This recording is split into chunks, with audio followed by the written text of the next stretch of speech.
All right, on today's episode of Locked On Longhorns, we are discussing the Cotton Bowl matchup between the Texas Longhorns and the Ohio State Buckeyes. Longhorn Nation, I have Spencer Mclaughlin from Locked On College Football. And get ready, it's going to be a very interesting episode because Spencer has somewhat of a Big Ten bias. So we're going to discuss Texas and Ohio State on today's episode, once again, of Locked On Longhorns.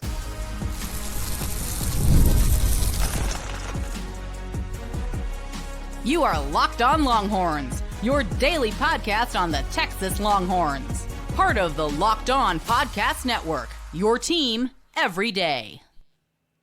Locked On Longhorns, the show. Jonathan Davis, your host. Once again, Spencer Mclaughlin from Locked On College Football, also Locked On Ducks, joining the show today. Today's episode of Locked On Longhorns brought to you by FanDuel. From big upsets to game-winning drives, the NFL playoffs are better with FanDuel. New customers can bet $5 and get $200 in bonus bets guaranteed. Win or lose, visit FanDuel.com to get started. Everything Texas, everything Ohio State on today's episode of Locked On Longhorns, part of the Locked On Podcast Network, your team every day. So, Spencer, you are the host of Locked On College Football. That means you know ball. That means potentially you've forgotten more football than I've ever known. So I want to talk to you about these two teams in this matchup. And first off, I want to ask you, because this is a feeling that I had, not so much anymore, but do you think the winner of this game is going to win the national championship? I'm not asking you to tell us who you think is going to win right now, but to you, does it look like the winner of this matchup is going to be who hoists the trophy at the end? Not automatically, no. I want to say yes, but even if it were to end up being Ohio State, let's say they take on Penn State. Well, I know Ohio State's a better team than Penn State. They went to their home field and beat them, but let's not pretend like they went and did what they just did to Oregon. They went and played them to a one-possession game. I don't think it's so crazy and out of the realm of possibility that it'd be, a TCU Georgia sort of situation if you get a rematch between those teams. But no, I think that any one of these four teams truly is capable of winning it. I have my own thoughts because apparently I've got Big Ten bias. I hadn't heard that one before. I've gotten the SEC bias, but now I need to introduce the Big Ten bias to my repertoire. That way I can be representative but also anti every conference in college football. That's how we roll on Locked On College Football, or at least as I've been told by many people out there. But I think this game, Jonathan, is an uphill battle for Texas. I really do, and I've been saying that all week. I'm not just trying to get a rise out of Longhorn fans here. This Ohio State team is playing how they looked on paper, really for the first time this season. I think that people have forgotten how poorly Ohio State played, not just against Michigan. They remember that. Nebraska had the ball with a chance in the horseshoe to drive down the field and win the football game. They threw an interception because Ohio State's defense has been great, but this version of Ohio State, everybody was waiting for this all season with the returners they had, veteran quarterback, veteran coaching staff, the transfers they bring in a couple of key spots. This version of Ohio State is what everybody was waiting to have show up. And now that it's here, that's a pretty tough train to try and get off the tracks. So I'm glad that you said that, right? Unprovoked. You know what I mean? You just came in hot. I didn't even ask you a question. You just started talking about how Texas can't beat Ohio State, but that's all we've heard, right? We're touchdown underdogs. I didn't say can't. Nobody's giving Texas. Nope. Nobody's giving Texas a chance. There's that Big Ten bias. I want to ask you, is it more about what Ohio State has done the last 2 weeks? Like, is your feeling about it's going to be very tough for Texas to beat Ohio State? Is that more about what Ohio State has done or what Texas has not done?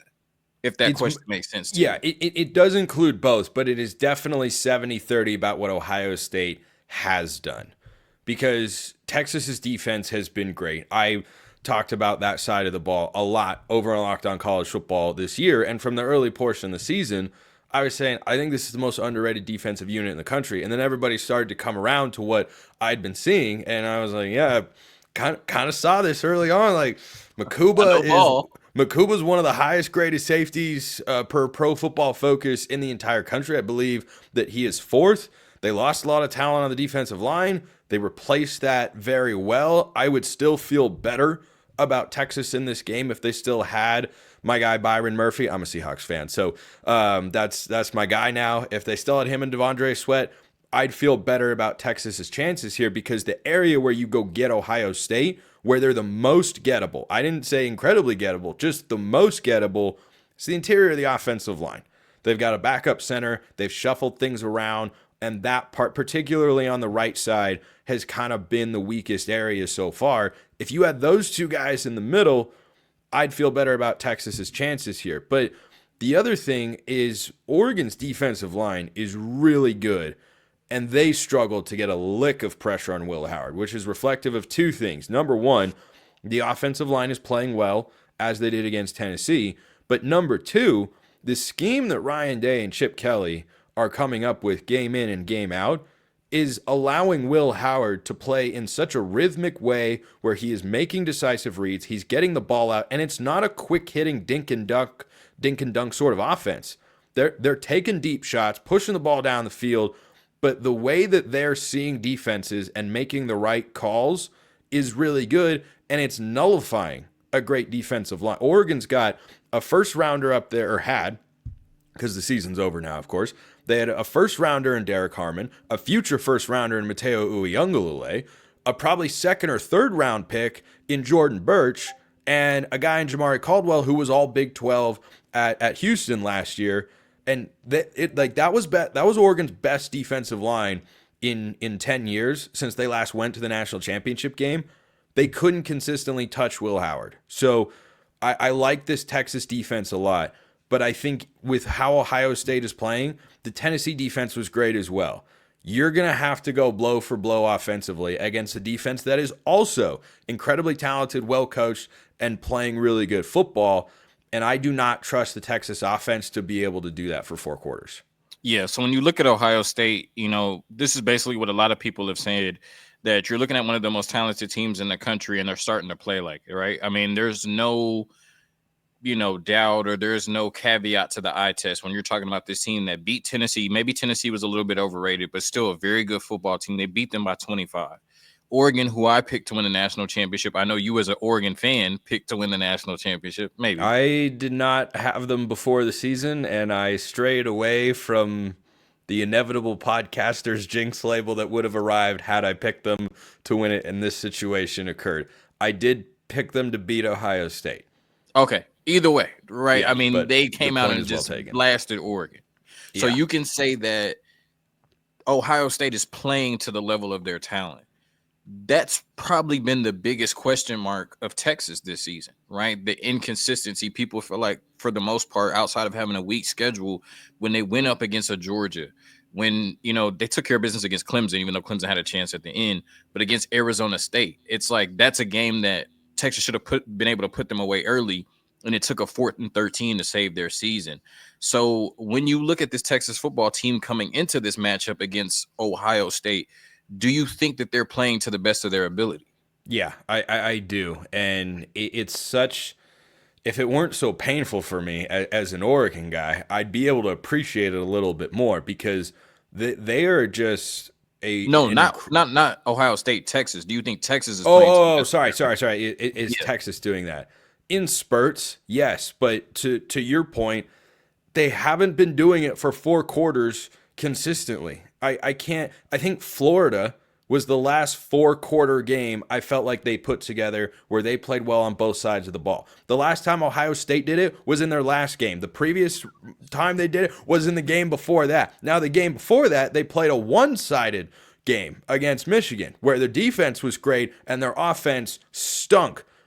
But they've made the adjustments, accepted who they are, and I think Quinn Ewers is going to have the best game of his Texas career, and Matthew Golden will have to be great, and Silas Bolden might need to make a play on special teams. I mean, you're going to have to get every single guy's contribution in that passing game to go toe-to-toe, because if you're not going to be able to get pressure on Ohio State, I think Texas can get some, but I don't think with the way Chip Kelly's calling plays right now, you're going to be able to get a lot, and it doesn't matter who you have on the back end of your secondary. Good luck guarding Jeremiah Smith. You want to double him? Fine. There's 2 other NFL receivers over there. So I think Ewers is going to have to play. I think he's been much better in the playoff than he was for stretches of the regular season. I haven't really seen, bad, ugly Quinn Ewers a lot in the 2 playoff games Texas has won so far, but he's going to have to be as sharp as he was on that 4th and 13 for basically 4 quarters,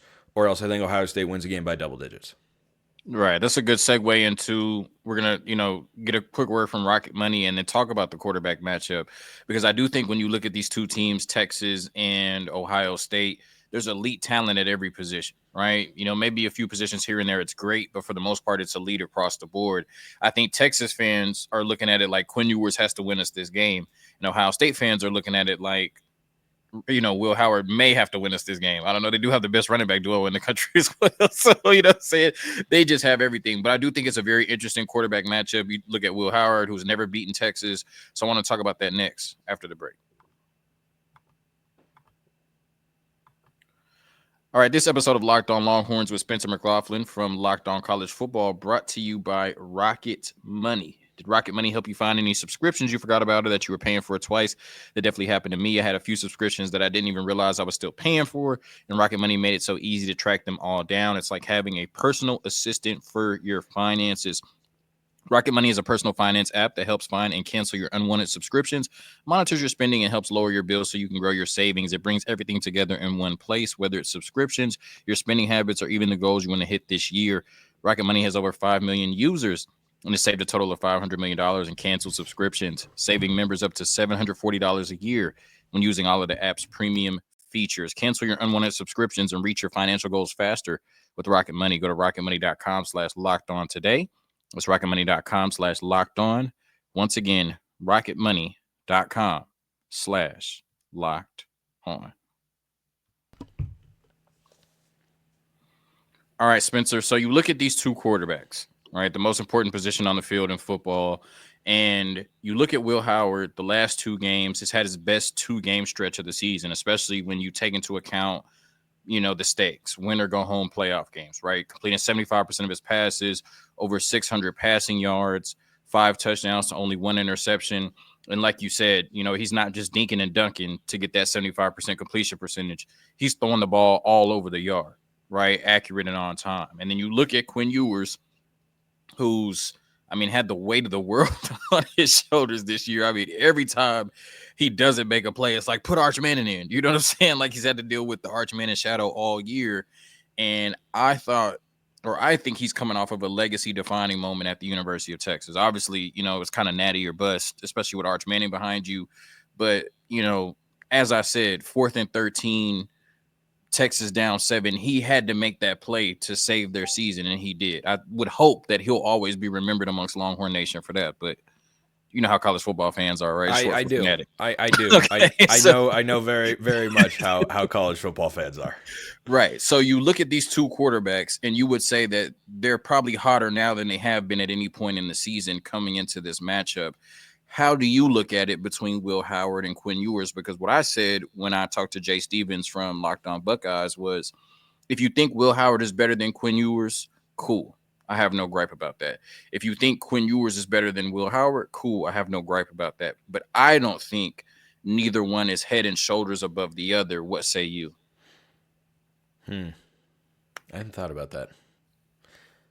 We asked the hard-hitting questions here on Locked On. I think either one can be better on a given day. The Michigan tape exists for Will Howard. I think he has been more steady than Ewers this season.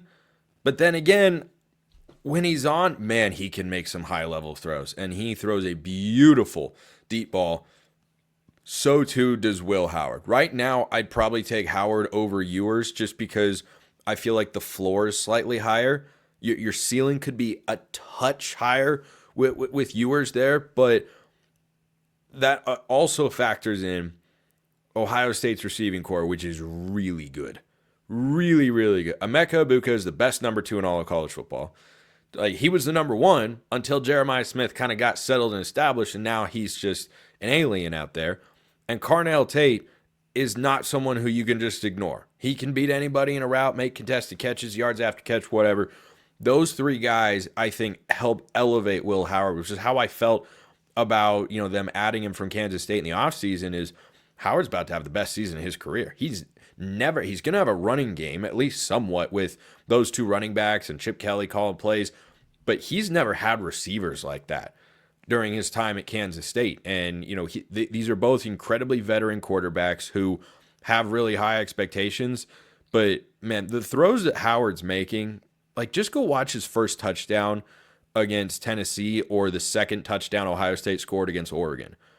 Those are NFL throws. I think he has done more for himself in the NFL draft scouting community over the last month of the college football season than any other quarterback in the country. I don't know that it's particularly close because everyone else, I think, was pretty established. You weren't talking about Will Howard, but all of a sudden, he's throwing these beautiful rainbows down the sideline. He's threading the needle. He's throwing pinpoint jump balls all over the field, left side, right side, down the middle. That touchdown I alluded to against Oregon, that was a 40-something yard, just absolute seed down to Emeka Egbuka. Brandon Johnson, the Oregon corner, is not in bad position. He actually gets a hand on the ball, but it's so perfectly thrown that he can't get enough of a hand on the ball. And Abuka's got such great, strong hands, he's able to haul it in. And when you're making throws like that, there's just not a lot of defense is going to be able to do. So I think that Will Howard has the advantage going into this game in my mind, but I'm with you. I don't think that it is head and shoulders above either one. I think these guys are capable of outplaying each other. I do think that Ewers' performance is more important to Texas than Will Howard's is to Ohio State. Because why do you say that? Texas's run game against the best defenses they've faced this year has been non-existent. Georgia twice and Arizona State, they couldn't run the ball.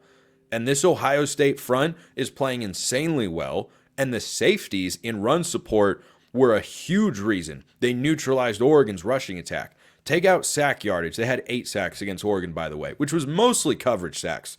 I don't think a lot of people are talking about that. It was a lot of coverage sacks. Dylan Gabriel was holding the ball 3, 4, 5 seconds.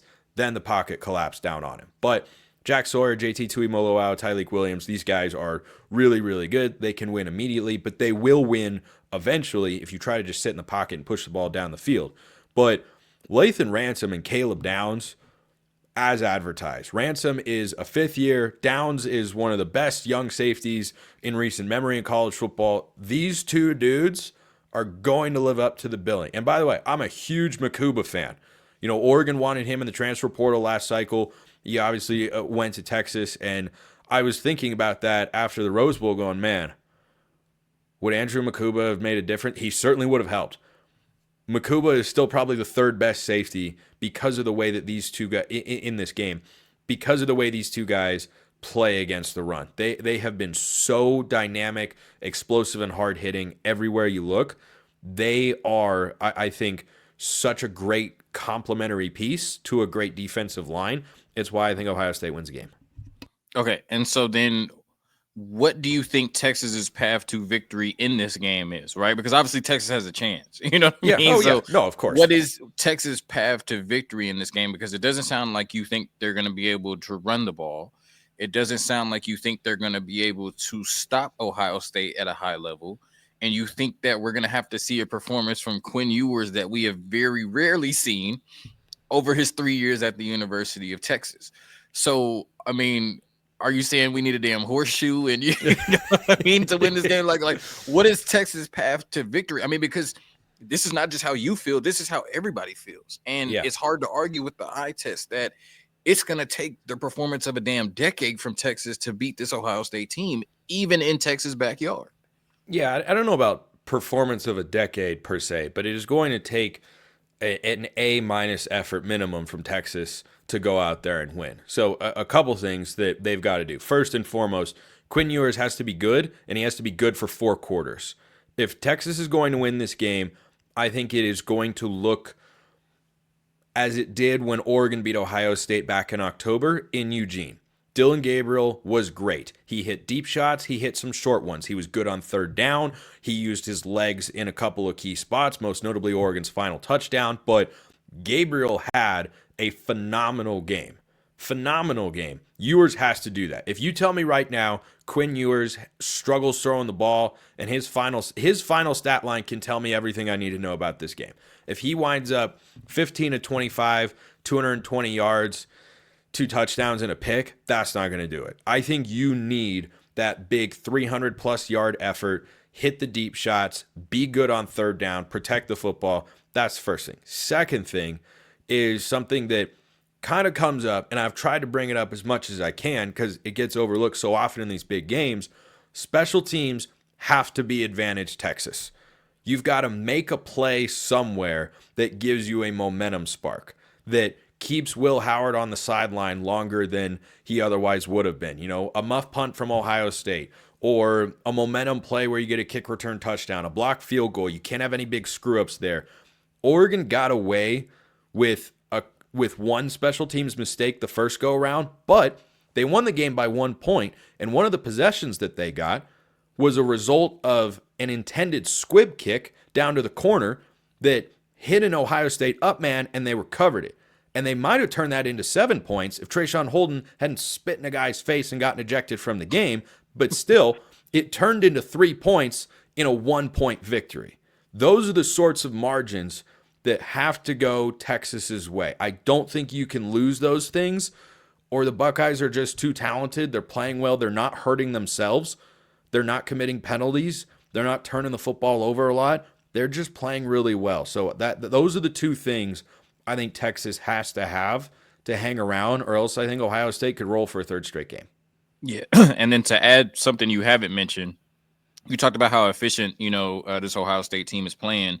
Texas has forced a turnover in every game this season. I don't think they can beat Ohio State without forcing a turnover in this game and keeping that going. So it's just hard for me, as the biased Texas host, it's hard for me to say Texas can beat Ohio State without forcing a turnover.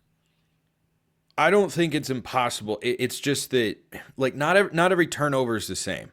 If Will Howard is at midfield on 3rd and 10 and he throws a pick down at the 12-yard line and a jump ball and it gets tipped around, is that really a costly interception? Or were you about to punt on the next play anyway? You need an impact sort of turnover that gives you an easy score. Just like Oregon, when they played Penn State in the Big Ten championship game, picked off Drew Aller deep in Penn State territory, returned it to the one, scored on the next play. That's the sort of turnover play it has to be. I don't think it's the stat alone, because Texas could come out. Maybe they found a formula schematically to slow down this Buckeyes offense, and they're able to just not let them sustain drives and not allow explosive plays or hold them to field goals. I think that'd probably be my third key for Texas is don't let them score touchdowns all the time. If you give up yards, okay, but if this game, I know it's perhaps mild PTSD for Texas fans, but if it looks like the SEC championship game against Georgia where everyone's kicking a bunch of field goals, I think that's another great way for Texas to stay in it. And, Oregon, I think, tried to get aggressive in some spots with the way they played their coverage and got beat over the top as a result. That's not the formula here. You've got to take away those big chunk plays. Yeah, for sure. One more question after the break about Texas, Ohio State. And then also, since we have, the knower of ball who knows all college football teams, we also have another playoff game between Penn State and Notre Dame. And I want to get your thoughts on that, Spencer, once again, after the break.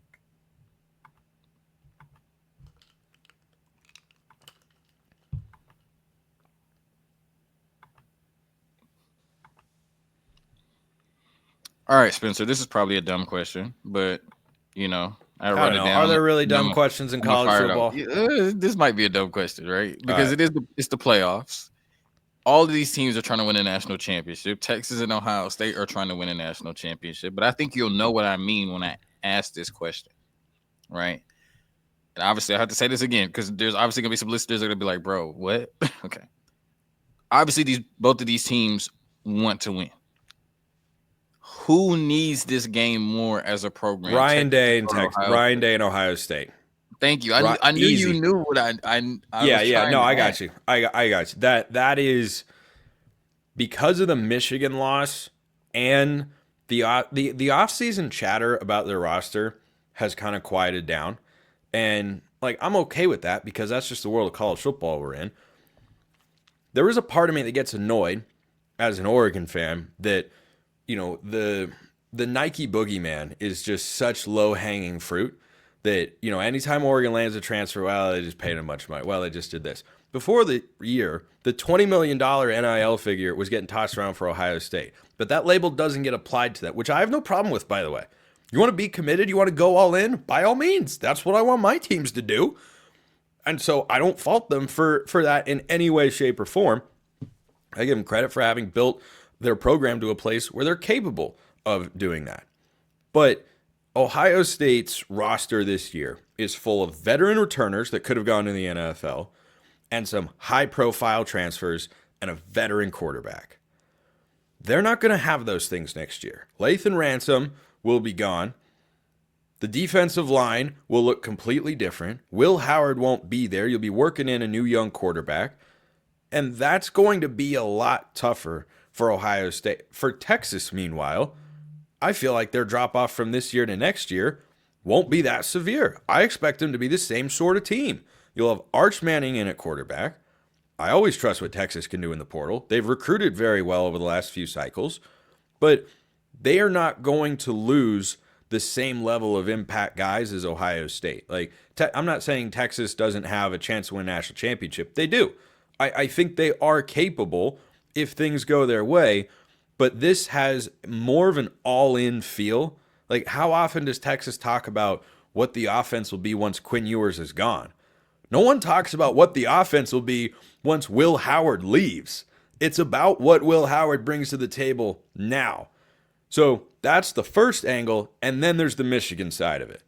And the Michigan angle cannot be ignored because that game drove them insane, still drives them insane. And the only way for them to swallow that pill and not want to just choke on it instead is if they go win a national championship. So, yeah, there is no one who faces more pressure than Ryan Day and Ohio State.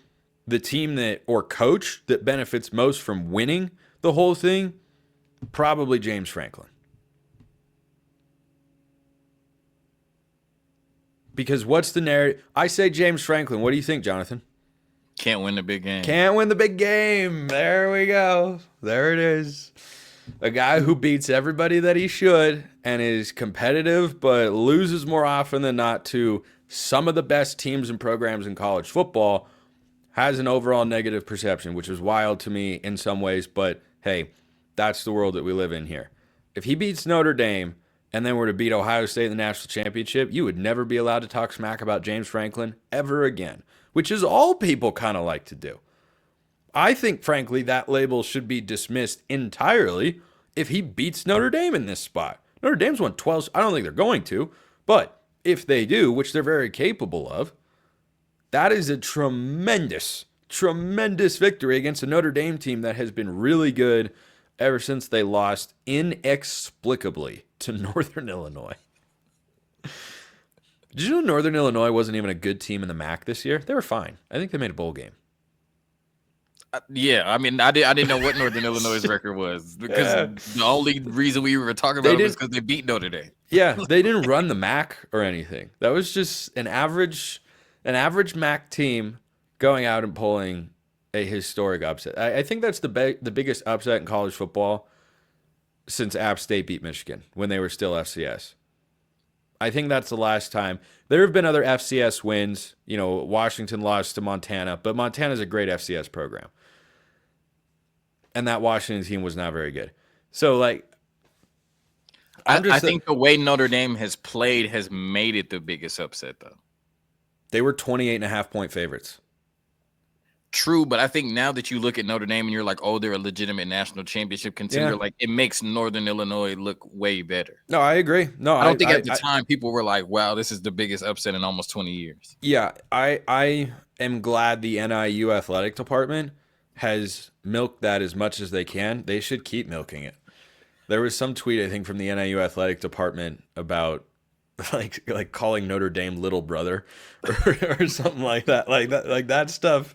I don't remember if that was the exact wording, but there was something to that effect. I'm like, yeah, you should milk that you should make a mural in your athletic department halls when you take kids on visits showing, yeah, remember that time we beat Notre Dame in South Bend? No, don't they have? It's funny you say that. I think they posted a picture of it. Like they have a wall of like bones, and on the bones is every time they've beaten a power conference team. They have like the score and the date. So like I think they do have Phenomenal. that, and I'm pretty sure they put Notre Dame up there. That's phenomenal. Notre Dame should have its own section on the wall. Shouldn't just be a footnote of like, oh yeah, and we beat Notre Dame. No, beat Notre Dame, and they went to play for a national championship, or were at least in the Final Four. So, so you've already basically said that you think Notre Dame is going to win this game against Penn State. But how do you think the game is going to go? I think it's ugly and low scoring. There is still, as much as I've defended James Franklin, because I don't think he deserves as much hate as a coach as he often gets. I did struggle picking Penn State in this spot because they haven't always been great against the elite teams. And I don't think that makes you a terrible coach. It just makes you what you are. And Marcus Freeman is doing a lot of things as a head coach to make Notre Dame as successful as they are. Their defense is playing incredibly well despite being shorthanded. They have recruited well. They've got a lot of depth. And I watched them up front dominate Georgia for 4 quarters. And they didn't, the game was somewhat competitive and such, but Notre Dame was keeping them at an arm's length, stiff arm style on the scoreboard. And they ran out the clock. It was reminiscent of when Texas went to Bama a couple of years ago and just sat on the ball, essentially, and said, we're just going to run it.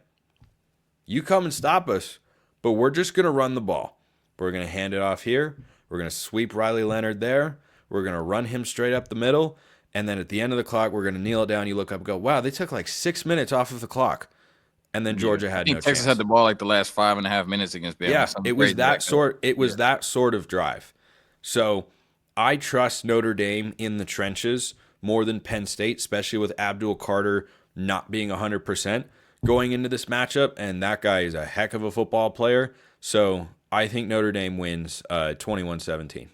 All right, let it Longhorn Nation know where they can come spam your comments and spam everything that you do. All of the spam. Send it to me forever and always. At S. Mclaughlin CFB. Know where they can come tell you don't know ball. Yes, 100%. The last time I believe Longhorn fans told me such things fervently, might I add, was just before Michael Penix, did Michael Penix things. So at S. Mclaughlin CFB is the handle on Twitter. I host Locked On College Football and Locked On Ducks on YouTube and wherever you get your podcasts. However you're consuming the show right now, my shows can be consumed there as well. So hit me up with it. And if Texas goes on to win the game, I want my comments section to have, I want 100 comments in there, Texas fans. I want all of the smoke. And when Texas loses this game, I'm going to love the silence. Jeez, great stuff as always from Spencer Mclaughlin. Remember, Longhorn Nation, he said if Texas wins and when Ohio State wins. So, we'll see what happens Friday night. I did not misspeak. He did not misspeak, but he was wrong. All right. Peace.